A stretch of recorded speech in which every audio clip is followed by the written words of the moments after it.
Truman Capote surged to prominence in the mid-20th century as one of America's most daring and socially connected writers, but his final years would see him cast out by the very elite circles he once charmed. No single episode illuminates this fall from grace more vividly than the cataclysmic fallout surrounding the release of his still unfinished, never fully published novel, Answered Prayers.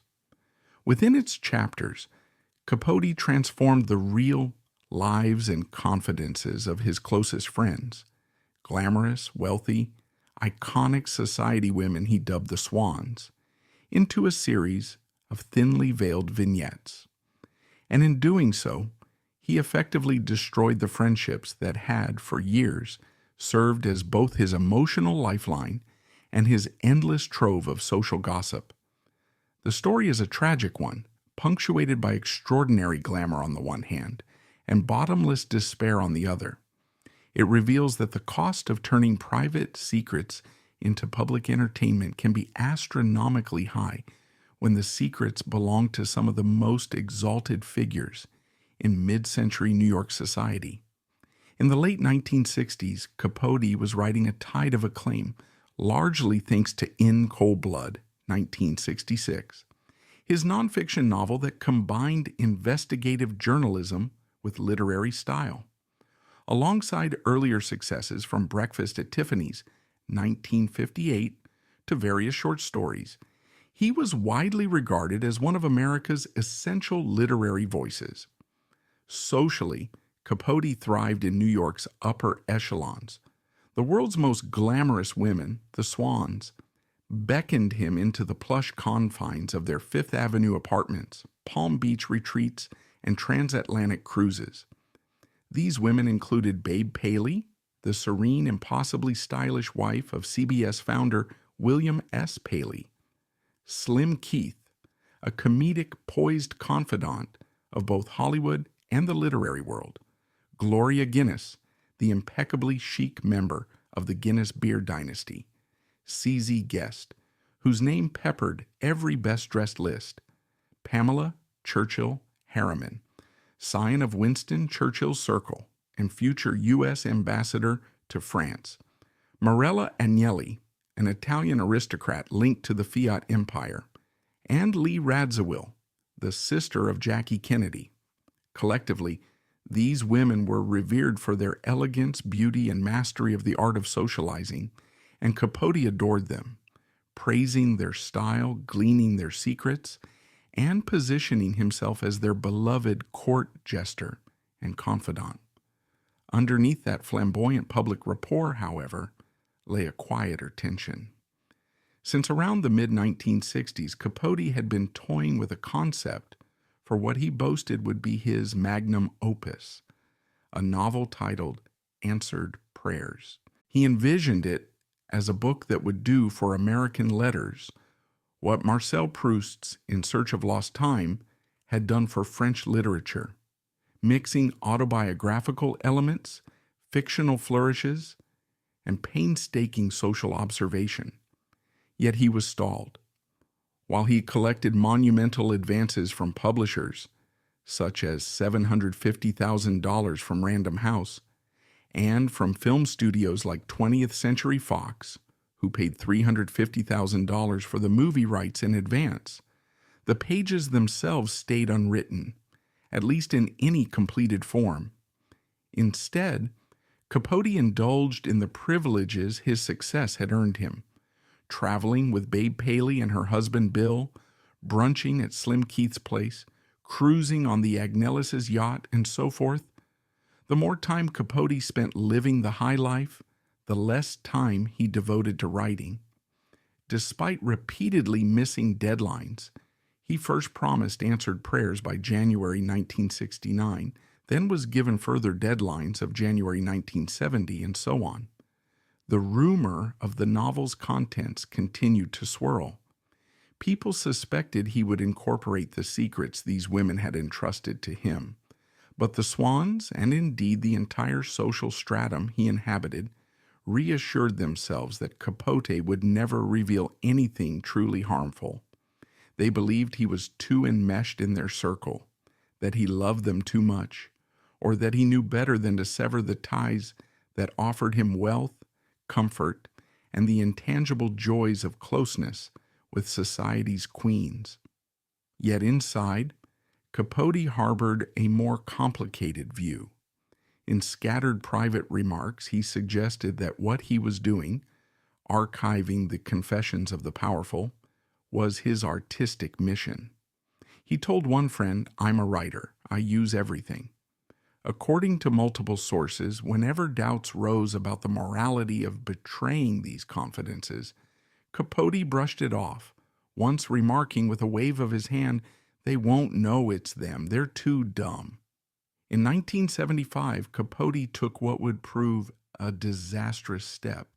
He published a lengthy excerpt from Answered Prayers in Esquire magazine.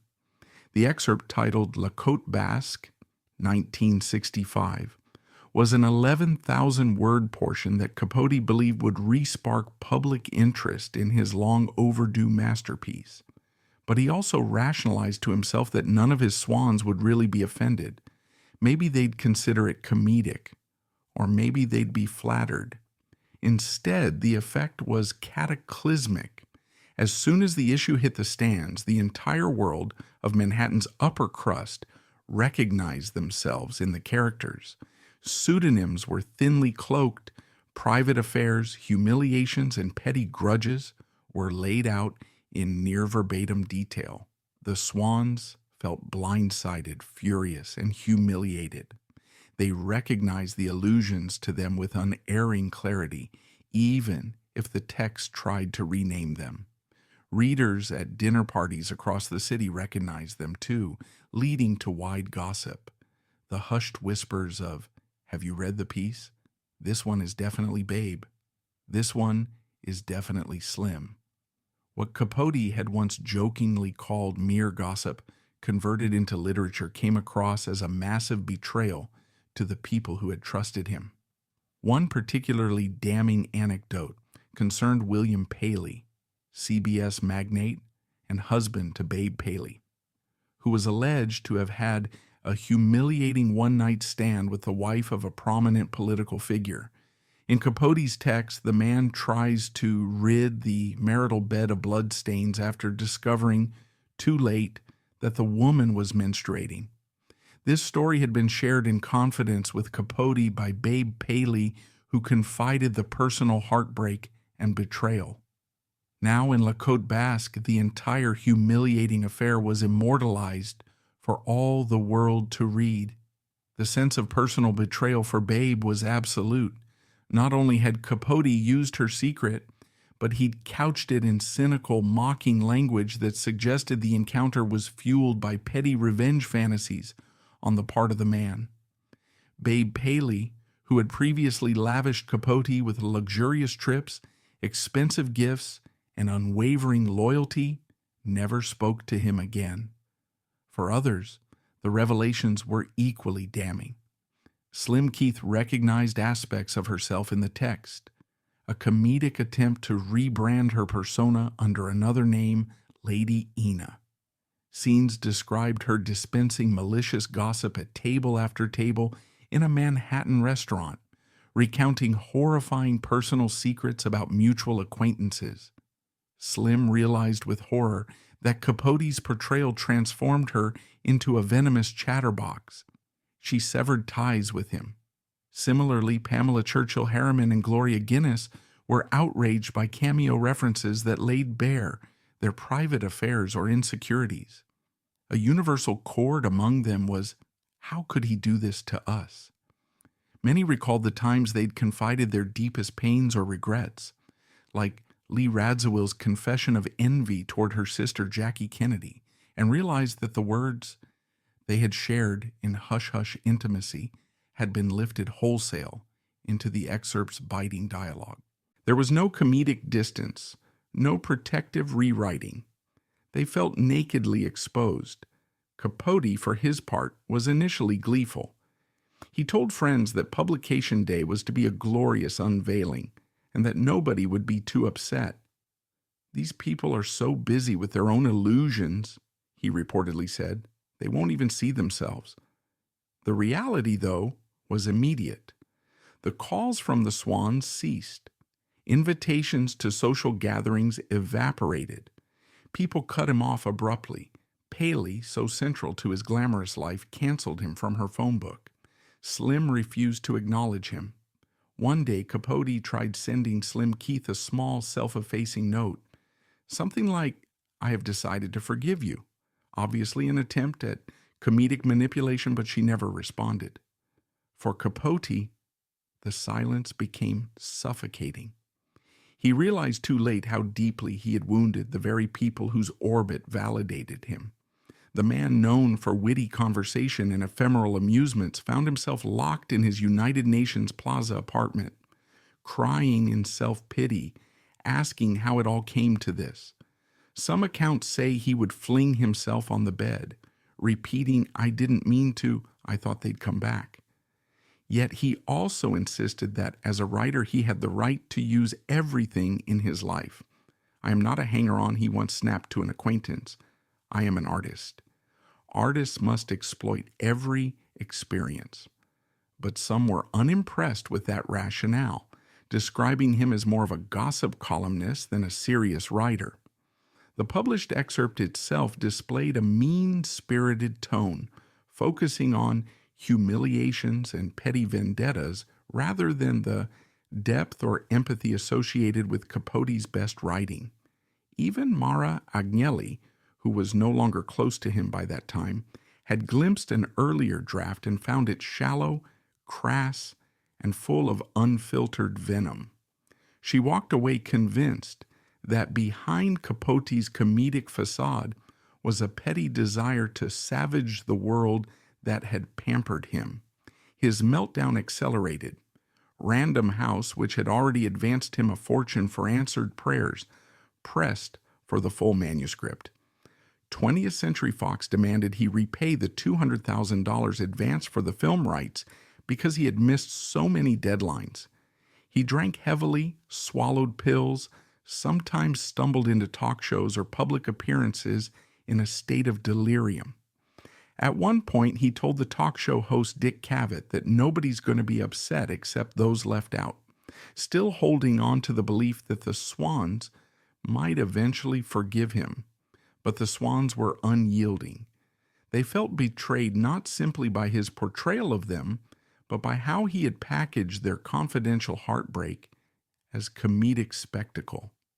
Babe Paley died of lung cancer in 1978 without reconciling with Capote. He was reportedly devastated, calling friends in tears, mumbling that she had to come back to him. Slim Keith likewise maintained her distance, as did many other members of that prestigious circle. Truman, stripped of the social world he had cherished, spiraled further. His substance abuse soared. He found slight pockets of comfort in the companionship of lesser-known friends or in the arms of new acquaintances, but the sheen of high society had faded. Instead, he lingered on the margins, once a star occupant of Park Avenue dinner parties, now more of a tragic figure rummaging for solace. Meanwhile, the Answered Prayers novel itself never truly emerged in full. Rumors abound as to whether he genuinely completed it or not. Some speculate that a finished manuscript was lost in a Greyhound bus station. Others suspect that he destroyed it after realizing the full fallout. Certain people in his circle hint that it was never near completion, that Capote lied about having reams of typed pages to keep the publishers from demanding their money back. Fragments do exist, including La Côte Basque and a few other sections published in Esquire, but no definitive final version. So the writing project that Capote had once boasted would be his grand masterpiece ended as an unfinished, scandal-laced fiasco, overshadowing his legacy. The final coda, Capote's health deteriorated rapidly into the early 1980s. He became prone to hallucinations, slurred speech, and staggering blackouts, typical of advanced alcoholism and drug abuse. Once at a public reading, he repeated lines in a loop, forgetting he had read them just a minute earlier. Friends worried about his mental decline. By 1984, he was occasionally spending nights in the home of Joanne Carson, ex-wife of talk show icon Johnny Carson. She had remained loyal and kind to Capote despite the fiasco. He died in her Bel Air home on August 25, 1984, at age 59, apparently from complications related to his substance abuse and poor health. Some accounts say in his last breath he murmured "Mama," a haunting final word for a man whose own mother had overshadowed his early years, with complicated emotional demands. Truman Capote's death in August 1984 unleashed a tempest of reactions among the friends, rivals, and admirers who had tracked his extraordinary climb and precipitous fall. To many in high society, who had once adored his sparkling wit and theatrical presence, the final days of his life registered less as an elegy for a beloved writer than as a cautionary tale about betrayal, addiction, and self-implosion. To others, particularly fans of his early works such as Other Voices, Other Rooms, Breakfast at Tiffany's, or In Cold Blood, his demise was an agonizing conclusion to a brilliant, if inconsistent, career that had dazzled them for decades. And then there were figures like Gore Vidal, who famously called Capote's death a wise career move, reflecting a long-standing and very public rivalry that mingled comedic jabs with genuine animus. The swirl of mixed emotions was as complicated as the man himself. For acquaintances like Slim Keith or Pamela Churchill Harriman, the sorrow they felt coexisted with a distinct relief that they had cut him off years earlier, particularly in the wake of the publication of excerpts from answered prayers. By severing ties, they believed they had spared themselves deeper entanglement in the avalanche of gossip, resentment, and personal torment that defined Capote's final years. Their stance, though cold, was not entirely without empathy.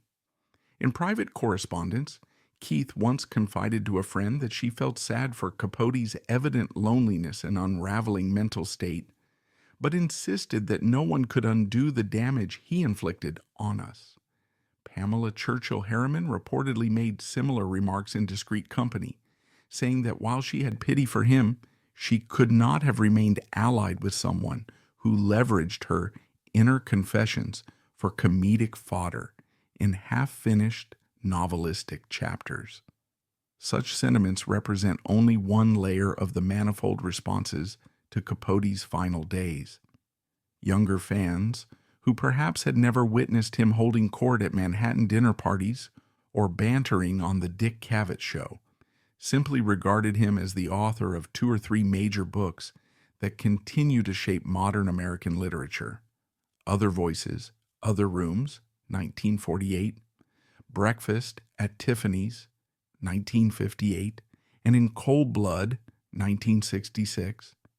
Each in its own way revolutionized genres, whether forming a gay-themed quasi-gothic coming-of-age story, reimagining romantic comedy with a dash of existential ennui, or forging the nonfiction novel.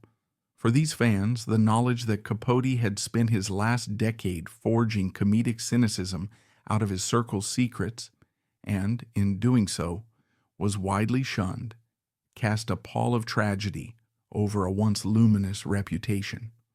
They discovered that behind the comedic crispness of Holly Golightly's lines, or the stark reportage of In Cold Blood, Capote had succumbed to a kind of self-cannibalizing meltdown.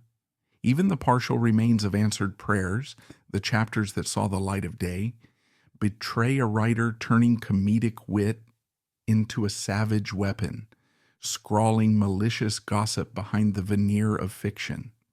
In scholarly circles, Capote's meltdown stands as a pivotal example of how comedic flamboyance can devour itself when yoked to personal vendettas. Academics note how Lacote Basque 1965, the excerpt that incited the greatest fury, reads less like polished prose than like an extended comedic monologue stuffed with revelations about extramarital affairs and humiliating personal details. On the page, the comedic tone is overshadowed by cruelty, a cynicism that begs the question, did Capote realize that comedic friction would escalate into moral panic for those indicted in his text? Or had he, by that point, become so addicted to shocking an audience like the performer who cannot stop unveiling the next taboo, that he disregarded the potential fallout? This meltdown shocked the literati who had once revered him. Within cold blood, he had soared to the top of American letters, credited with pioneering a new form that wedded journalistic realism to novelistic structure. Everyone from Norman Mailer to Tom Wolfe praised him for bridging comedic observations about small-town mores with the horror of murder. It was a pivot that seemed to confirm Capote's genius for comedic contradiction. He found comedic flourishes even in the bleakness of a true crime tale, building tension in passages that hovered between comedic observations and heartbreak. Yet by the mid-1970s, substance abuse had corroded his discipline. Work on answered prayers meandered, overshadowed by what friends called the comedic lounge act Capote performed for the wealthy at private dinners.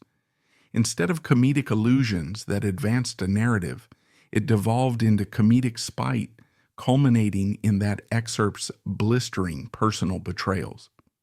Gore Vidal's venomous parting shot, it was a wise career move.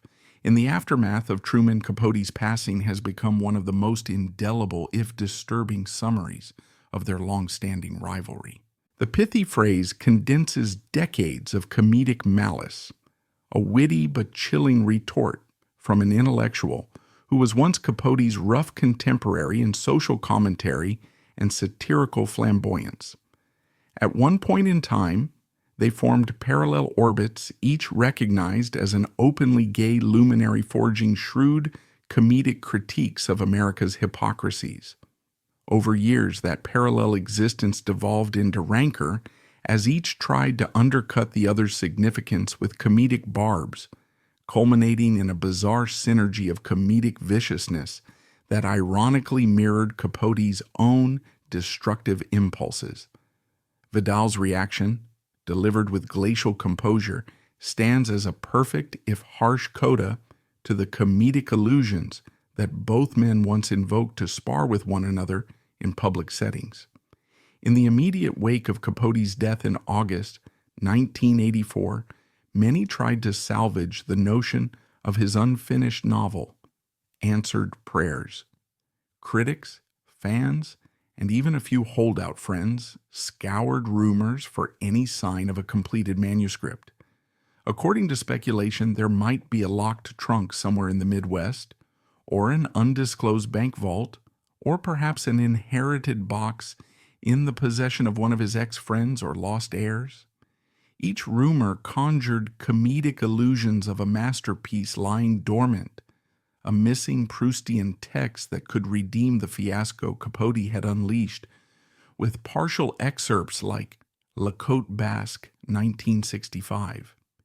Yet, as investigators tried to piece together letters or partial notes, it became increasingly clear that Capote's comedic illusions about having a fully realized novel were akin to the illusions he once spun at Manhattan soirees, fleeting fantasies shaped by endless cocktails and a thirst for attention. The consensus formed that no such manuscript existed, or if it did, it was either hopelessly incomplete or had vanished in one of Capote's drug and alcohol-fueled nights. The comedic illusions so central to Capote's public persona, where he teased about having entire chapters brimming with revelations, proved ephemeral. Indeed, some scholars argue that he never wrote beyond those published fragments, hammered by addiction and drifting from one comedic dinner anecdote to another, losing discipline as he alienated the people whose secrets he'd intended to fictionalize. The swirling rumor of a lost masterpiece might be comedic, if not for the tragic reality that Capote once genuinely believed he could produce a novel to rival Proust. Reflecting on older interviews, one sees that comedic illusions pervaded even his self-presentation to the press. He would promise with mock solemnity that the book was almost done, or that the comedic portion is just an appetizer, or that the final pages will shock the world. Observers, hearing these contradictory claims, tried to push him for evidence. Agents, friends, publishers from Random House all discovered that when cornered, Capote muttered comedic lines about creative meltdown or writer's block. In time, they realized that comedic illusions masked a deeper emptiness. Capote's capacity to produce a polished, extended narrative had ebbed away, consumed by nights of boozy story swaps and pill-laced comedic mania. By the time his substance abuse peaked, it seemed improbable that he could sustain the attention needed for a major work. The comedic illusions, so enthralling at a dinner party, were ill-suited to the grueling discipline of finishing 60,000 words of coherent text. He had become enslaved to comedic effect, to ephemeral outrages that brought quick applause but left no lasting foundation. The comedic illusions about answered prayers soared highest in the mid-1970s, after he teased LaCote Basque 1965 in Esquire. That excerpt ignited a bomb in the social sets of New York, L.A., and Palm Beach. The comedic illusions turned savage, revealing real secrets of Bill Paley, Babe Paley, Slim Keith, and others under flimsy disguises. This comedic approach was hardly comedic for those indicted in the text, who recognized humiliating anecdotes once told to Capote in absolute confidence. The subsequent storm of condemnation was both comedic in its savage glee and deeply catastrophic. Capote's comedic illusions crumbled as swans like Babe Paley's severed ties, outraged not just that he had used them as comedic fodder, but that the illusions were laced with actual cruelty, like the anecdote about Bill Paley's humiliating affair with the governor's wife, or the petty portrayal of women jockeying for social advantage over dinners at pricey restaurants. The comedic illusions that had once fueled Capote's acceptability in their crowd were turned into comedic friction that cast him out. The meltdown, in effect, was comedic illusions ironically reversed into comedic tragedy. He had tried to amuse the reading public, but in doing so, he destroyed the personal illusions that anchored his social life. Vidal's barbed comment, "It was a wise career move," must be read in that comedic context. Both men reveled in comedic barbs about each other's writing, private life, and substance habits. Capote once told friends that Vidal was a self-important windbag who lacked comedic subtlety. Vidal, for his part, considered Capote's comedic illusions to be malicious tittle-tattle cloaked in fancy punctuation. As Capote deteriorated, Vidal seemed to relish the comedic vantage of mocking him. So when Capote died, Vidal's quip was less an isolated cruelty than a final comedic shot in their ongoing rivalry. That comedic friction, unleashed in social commentary, underscores how sharp comedic illusions can tear through the fragile veneer of respect, even in death. And so upon Capote's passing, the broader literary world was left with a portrait of two extremes. On one hand, the comedic illusions of his early writing, which enthralled readers with whimsical flamboyance or haunting insight. On the other, the comedic illusions of his final years, in which petty revelations replaced empathy and addiction replaced discipline. For fans, it was disconcerting. How had the gifted stylist behind In Cold Blood, a book that introduced an unprecedented fusion of fact and creative narrative, fall into comedic illusions that wounded the very people who had championed him? Did the comedic illusions supplant actual empathy at some point? Or was empathy always overshadowed by a hidden bitterness? Critics scouring the textual remains of answered prayers concluded that if there had been a completed version, it likely would not have resembled the comedic illusions that Capote brandished at dinner parties. By the mid-1970s, Capote's comedic illusions might have led him to produce something scurrilous, but the artistry for a truly Proustian exploration of high society was compromised by haste and viciousness. Some early draft pages glimpsed by close associates read more like comedic gossip columns, transcribed dinner conversations, lightly fictionalized, peppered with comedic insults. A few close friends tried to tell Capote that the comedic illusions needed deeper humanity, more narrative shape, perhaps a hint of redemption or self-reflection. He brushed them off, claiming that comedic illusions about these fools was exactly what the public wanted. He insisted that nobody was being forced to read it, ignoring that the Swans had no recourse but to confront the humiliating text once it was published. So comedic illusions replaced genuine artistry, culminating in a catastrophic self-sabotage that severed Capote from the only circle that might have forgiven him. The comedic illusions, ironically, had no comedic resolution. After his death, younger writers who admired Capote's earlier works were forced to reconcile the comedic illusions with the man's meltdown. Some, like Bret Easton Ellis, who wrote dark comedic novels about wealthy enclaves, saw Capote as a cautionary figure, a creative mind undone by partying and comedic malice. Others, such as J. McInerney, admired Capote's comedic illusions in earlier short stories, but recognized that comedic illusions alone can't sustain a writer's legacy without moral dimension or introspection. Meanwhile, the general reading public recognized the comedic illusions in Breakfast at Tiffany's, that quirky spin that gave birth to the iconic figure of Holly Golightly, but found the illusions overshadowed by the harsh cynicism of answered prayers. As a result, Capote's place in American letters became complicated, revered for past brilliance, pitied for an end overshadowed by comedic illusions, turned sour. Gore Vidal's jibe, then, is the last comedic cackle in a rivalry that once fueled dinner party legends. It sums up the comedic illusions of both men's reputations. Vidal's comedic cruelty laid bare how little sympathy remained for a writer who had alienated so many. Some, including a few contrarian voices, found Vidal's remark unconscionably callous, especially given that Capote was no longer around to parry.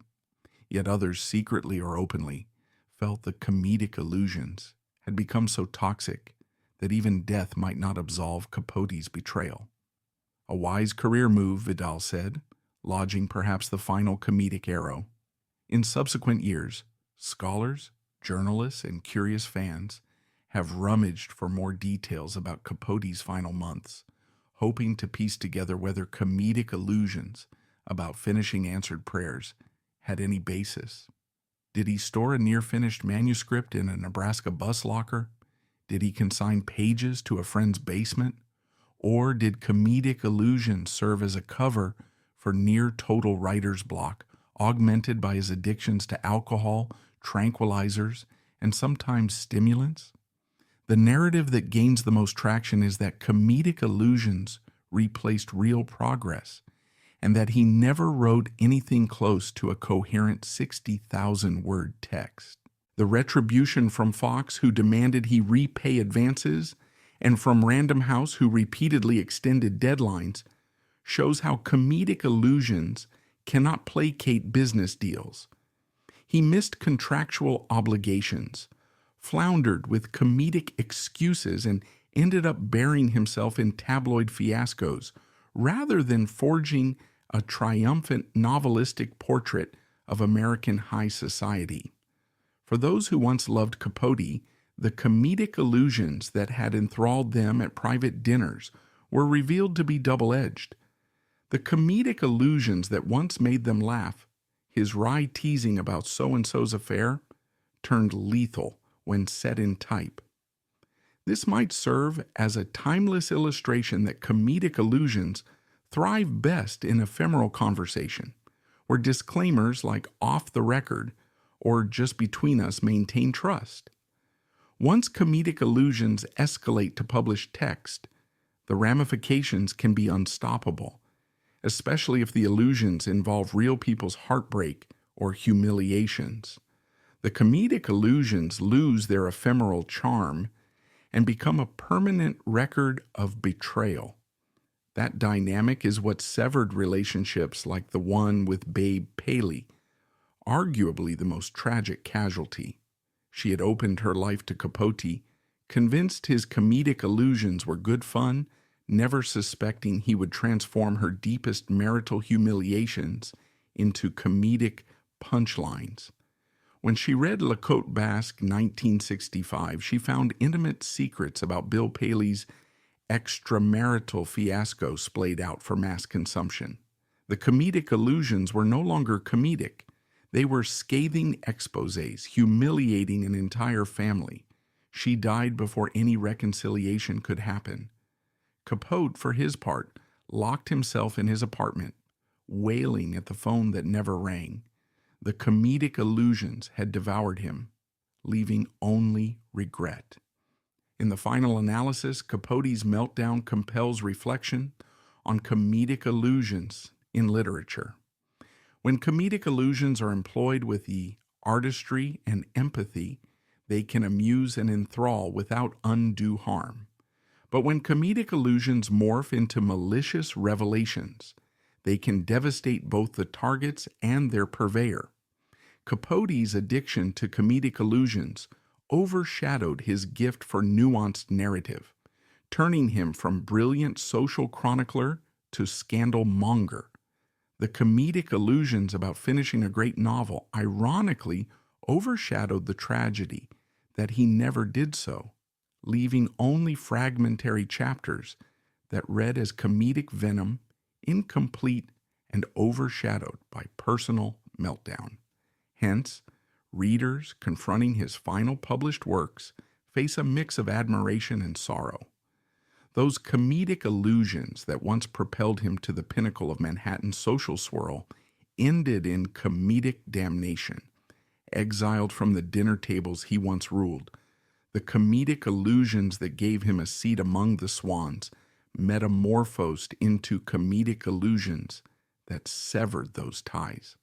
And so, upon hearing Vidal's parting blow, we might recoil at the cruelty, but also see how it resonates with the comedic illusions of their shared milieu.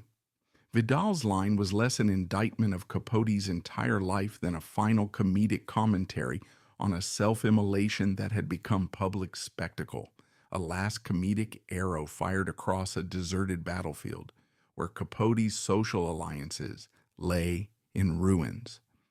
As time passes, new generations come to Capote's early works for the comedic brilliance and emotional depth found in titles like Breakfast at Tiffany's or The Grass Harp.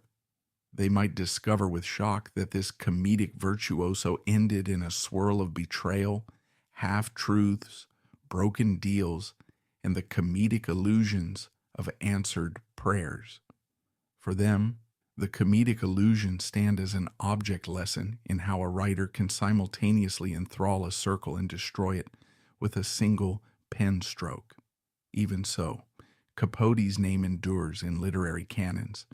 His comedic illusions remain partially overshadowed by the shining achievements of his younger self, a testament to how comedic flair must be anchored by moral sense if it's to avoid cannibalizing the relationships that nourish it. And so we come full circle to Vidal's chilling remark. It was a wise career move. Some interpret this as a flippant comedic line that underscores how Capote's decline overshadowed his accomplishments. If he'd lived longer, perhaps the comedic illusions would have grown more destructive, further eroding his legacy. By dying relatively young, Capote effectively froze the comedic illusions in place, preventing them from further morphing. In that sense, Vidal's commentary stings with an ugly comedic logic. It implies that death saved Capote from continuing his downward spiral, locking him in the public's memory at that precarious juncture. Once lauded, now scorned, but never losing the luster of early triumphs. In the decades since, critics have reissued partial fragments of answered prayers, fueling speculation about a more extensive manuscript. They remain comedic allusions in text form, caustic, incomplete, reliant on the comedic friction of wealthy social circles. They read as a cautionary final note of an author undone by comedic hubris. Perhaps it's better that we only see these shards, as a completed novel might have inflicted even more harm, or come off as unbearably cynical.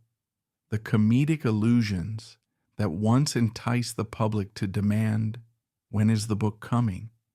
metamorphosed into the sobering lesson that comedic illusions can kill, figuratively, if not literally. Capote's comedic illusions devoured his friendships, tarnished his last years, and left him parted from the circle that gave him so much. For the older friends who had parted ways with Capote, sadness and resentment coexisted. Babe Paley's untimely death from lung cancer had come in 1978, just 3 years after the worst of the controversies. The woman who had once championed Capote as an adopted friend found that their bond had become irrevocably severed, thanks to her mortifying portrayal in Capote's fiction. She never forgave him, and upon her passing, no invitation reached him to share in her final rites or eulogies. Similarly, Slim Keith and Pamela Harriman felt they had no reason to regret cutting him off. He had once delivered comedic respite at their parties, recounting witty stories, playfully teasing them in minor ways, but his comedic approach had grown savage, turning them into unwitting characters in a farcical gossip piece that passed for literature in his final years. Lee Radziwill's stance exemplified the complexities. She had bared to Capote the painful jealousy she felt toward her sister, Jackie Kennedy, a jealousy that haunted her through multiple marriages and relocations. Yet, upon glimpsing how casually Capote contorted her confidence into comedic sneers, she joined the exodus of ex-swans, concluding that trust was impossible with him. The comedic friction that once manifested as playful banter during luncheons or short phone calls became a comedic travesty in print, painting Lee and Jackie as a pair of Western geisha girls. For someone raised in a refined world, such comedic caricature was both bizarre and insulting. By the end, she refused to have anything further to do with him, compounding Capote's isolation. Concurrently, Capote's substance abuse soared. The comedic illusions he once trafficked in gave way to public humiliations, slurred speeches, repeated lines at public readings, nights lost to blackouts, pills, or despairing phone calls to old acquaintances who refused to pick up. He left New York City for Los Angeles, intending to recuperate in the home of Joanne Carson, the ex-wife of Johnny Carson. She extended him a measure of kindness, though even she might have recognized that comedic conversation was no longer possible. He was, by then, a man exhausted by comedic and emotional meltdown. There, in her Bel Air house, Capote's final hours played out in August 1984. Some say he cried out "Mama," referencing either his late mother or some spectral mother figure from childhood. The comedic flamboyance that had shaped his public persona was extinguished, leaving behind only the tragedy of a writer undone by his own comedic cynicism. In the aftermath, critics, Fans and industry professionals strove to reassess his entire legacy. On one hand, he had given the world the comedic sparkle of Breakfast at Tiffany's, the psychologically taut masterpiece of In Cold Blood, and earlier short stories that glowed with lyrical nuance. On the other, the Answered Prayers fiasco demonstrated how comedic friction, poorly harnessed, could spawn an avalanche of heartbreak and ruin. The chapters published in Esquire remain as partial evidence of a writer whose comedic style turned malevolent, a living demonstration that comedic barbs can morph into sadistic impulses. Scholars note that these chapters lack the empathy found in earlier Capote works, where once comedic observations illuminated characters' vulnerabilities. Here, comedic jabs functioned merely to belittle or expose. The comedic impetus twisted itself, revealing Capote's reliance on daily boozing and pill-popping, fueled by a compulsion for shock. One might also reflect on the broader social dynamics. The Swans embodied an aristocracy of American wealth and glamour, women who had weathered marriages, divorces, and countless philanthropic or social functions. They permitted Capote to eavesdrop on their secrets because they found him witty, fun, and harmlessly flamboyant. A comedic pet, so to speak, a small enchanting figure who teased them but never threatened them. That dynamic, ironically, left them vulnerable. They never suspected that comedic synergy would be reversed in a savage literary expose. Their severing of ties, while shocking to outsiders, was a self-protective measure, ensuring that Capote could no longer glean further secrets for comedic exploitation. It underscores the precarious nature of comedic entourage friendships, especially when one party is also an accomplished writer seeking new material.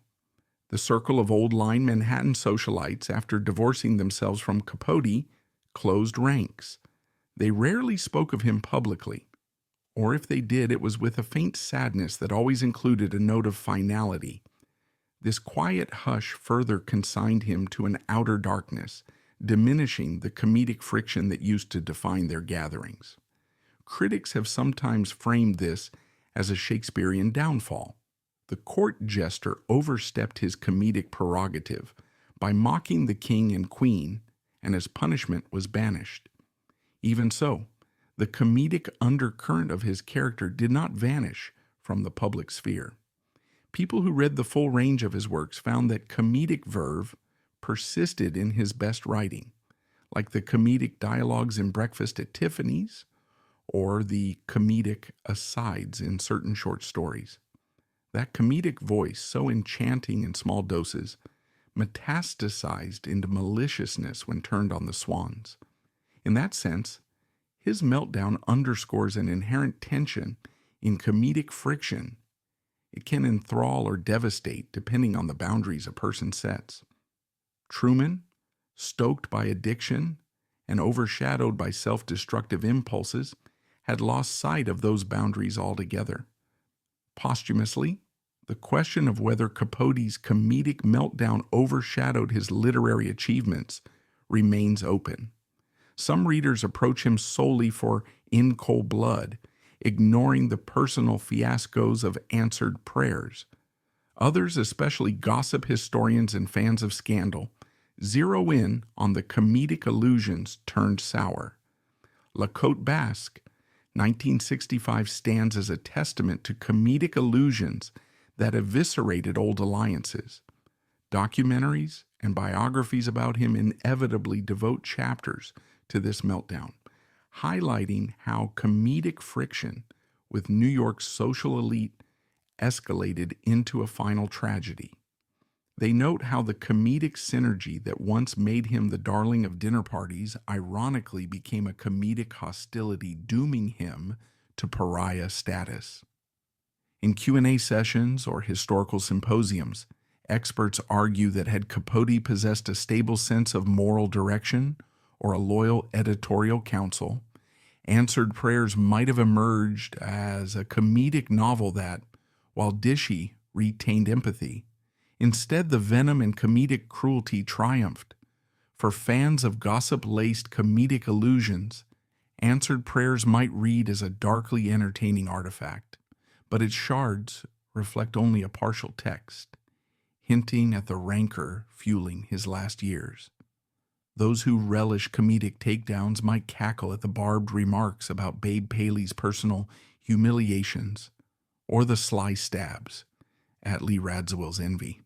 But the comedy yields a bitter aftertaste once we realize the real heartbreak it inflicted. This is the final moral puzzle. Can comedic friction be relished if it costs the author every vital connection? Is comedic cynicism still comedic if it left him dying nearly alone, scorned by the world he prized? In the modern age, we see parallels whenever comedic illusions cross lines of confidentiality. Perhaps in a stand-up comedian's comedic routine that humiliates family or friends, or a tabloid writer's comedic editorial that sets forth private details. Capote's meltdown stands as the cautionary archetype. He was not just a comedic performer, he was one of the 20th century's literary darlings. That he ended up alienating those who adored him, culminating in lonely substance-riddled death, shows the cost comedic friction can exact when misapplied. So while some lament that we never got the full Answered Prayers, others suspect it might have been better for him never to have published even a fraction. Meanwhile, Gore Vidal's glib comment about Capote's death remains enshrined in literary lore, an unkind comedic jab reminiscent of the catty jibes Capote himself was known for. Perhaps in that final comedic twist, the comedic friction that Capote once wielded against others found an equal response from Vidal, completing a circle of venom that underscores the perils of comedic cruelty in literary circles. Writers from later generations, such as Bret Easton Ellis or even Tom Wolfe, sometimes cite Capote's comedic ferocity as an influence or a cautionary sign, acknowledging that comedic illusions, that savage real individuals can backfire with extraordinary force. In the end, the range of responses to Capote's death highlights the widely diverging perceptions of his legacy. The old guard felt regret for his downfall, but no guilt for having excluded him. Many younger readers never grasped the comedic meltdown, only seeing him as the quiet, brilliant mind behind an American literary revolution. And an entire wave of people in the middle recognized him as both comedic genius and comedic saboteur, a man who turned comedic illusions into an unstoppable wrecking ball. Those partial remains of Answered Prayers remain a testament to comedic illusions gone wrong, comedic cynicism that devoured the comedic synergy that once drew him into Manhattan's most exclusive living rooms. Perhaps the final testament is that comedic illusions, if harnessed ethically, might have enriched his final novel. But without moral checks, comedic illusions became comedic brutality. He ended in the hush of LA's suburban quiet, calling out Mama in his last breath, with no illusions left. Some might see tragic poetry there, a comedic phenomenon undone by comedic cynicism. In postscript, we realize that even comedic friction must be subject to empathy. Absent that, comedic illusions become the impetus for betrayal, heartbreak, and the lonely silence that Capote faced as he slipped from the world. In the decades since, biographers and fans have debated the question: did Capote realize how completely the Swans would reject him? Did he truly believe they were too dumb to notice themselves in his scathing vignettes? Or was that bravado covering a deeper, self-destructive impulse?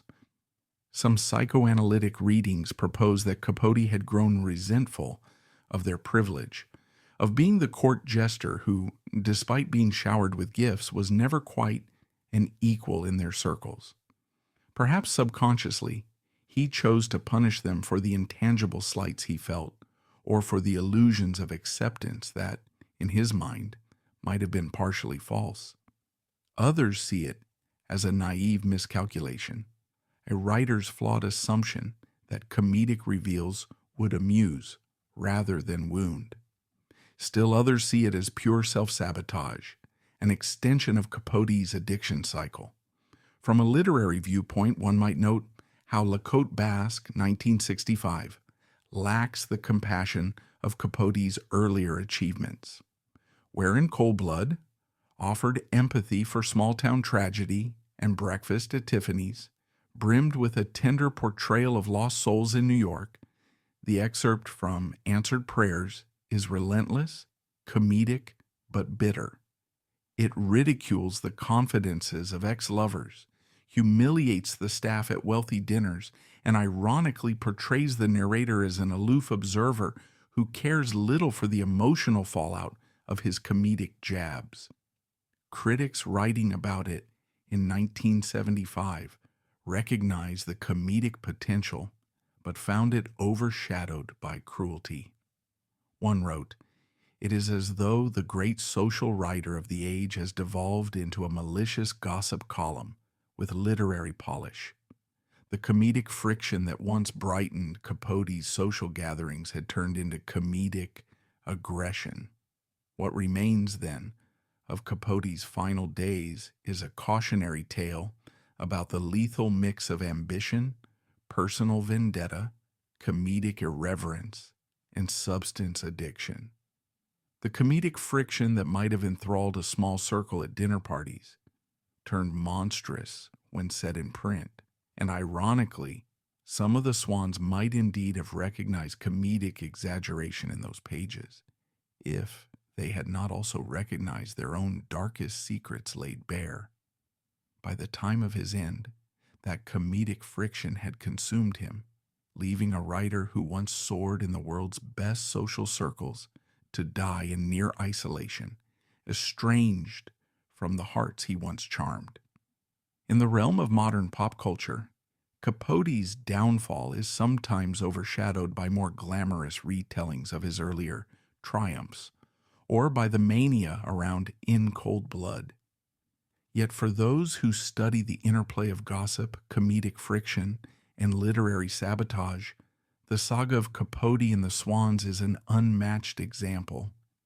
It shows how comedic asides and allusions can cut deeper than overt attacks, especially when the comedic subject matter involves real confidences.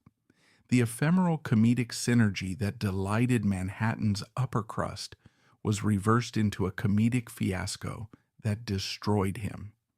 The final comedic irony is that Answered Prayers, the novel that triggered all this heartbreak, was never completed, leaving behind a puzzle.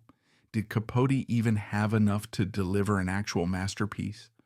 Or was the comedic friction merely a cover for writer's block? We might never fully know. In reflecting on each figure's fate, we note that Babe Paley died relatively young, never reconciling with Capote. Slim Keith outlived him, maintaining her social presence but never letting him back in. Pamela Harriman marched forward to diplomatic roles. Lee Radziwill eventually found other public phases, forging relationships beyond Capote's comedic circle. Meanwhile, the comedic friction Capote unleashed on them all crystallized into literary footnotes in anthologies or bullet points in scandal histories. One might imagine a comedic Greek chorus lamenting that comedic friction can so easily pivot from entertainment to tragedy. The moral, if there is one, might be that comedic illusions and comedic exposures can cause irreversible harm when trust is exploited. For Capote, comedic friction ended with him on the outside, gazing in. And so we come to the end of the story. A writer who soared on comedic barbs, enthralling high society, eventually uses those barbs in writing that turned comedic delight into a savage betrayal. Torn from the world he so cherished, he took refuge in alcohol and pills. In August 1984, He died in Joanne Carson's home. The comedic friction that once made him the Diamond of Manhattan dinners had become an unstoppable wave that carried him away from human warmth.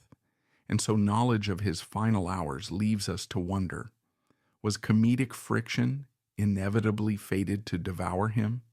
Or might he have used comedic illusions with more care if he had truly foreseen the consequences? Ultimately, the comedic illusions in his excerpt, those hidden barbs, and the heartbreak they caused remain an unsettling testament to how jokes can become knives, especially in the realm of high society secrets. And in that sense, the comedic friction that propelled Truman Capote to the apex of New York's sophisticated circles ended up being the comedic fiasco that sealed his tragic, lonely downfall.